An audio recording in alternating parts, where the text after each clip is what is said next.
ফুটকেজ আমরা বুঝি যে খানের ফিঞ্জিরা। তো আসসালামু আলাইকুম, welcome to Sylheti ফুইস blog.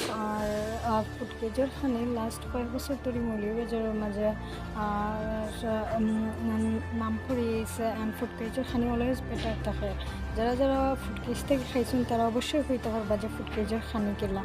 And ফুটকেজের লোকেশনটা হয়েছে এম সাইফুর রহমান রোড, এমবির অপোজিটেই গেলে পাইবা। আর ফুটকেজের খানি খার খার গেছে কিলা লাগে অবশ্যই কমেন্ট করে জানাইবা।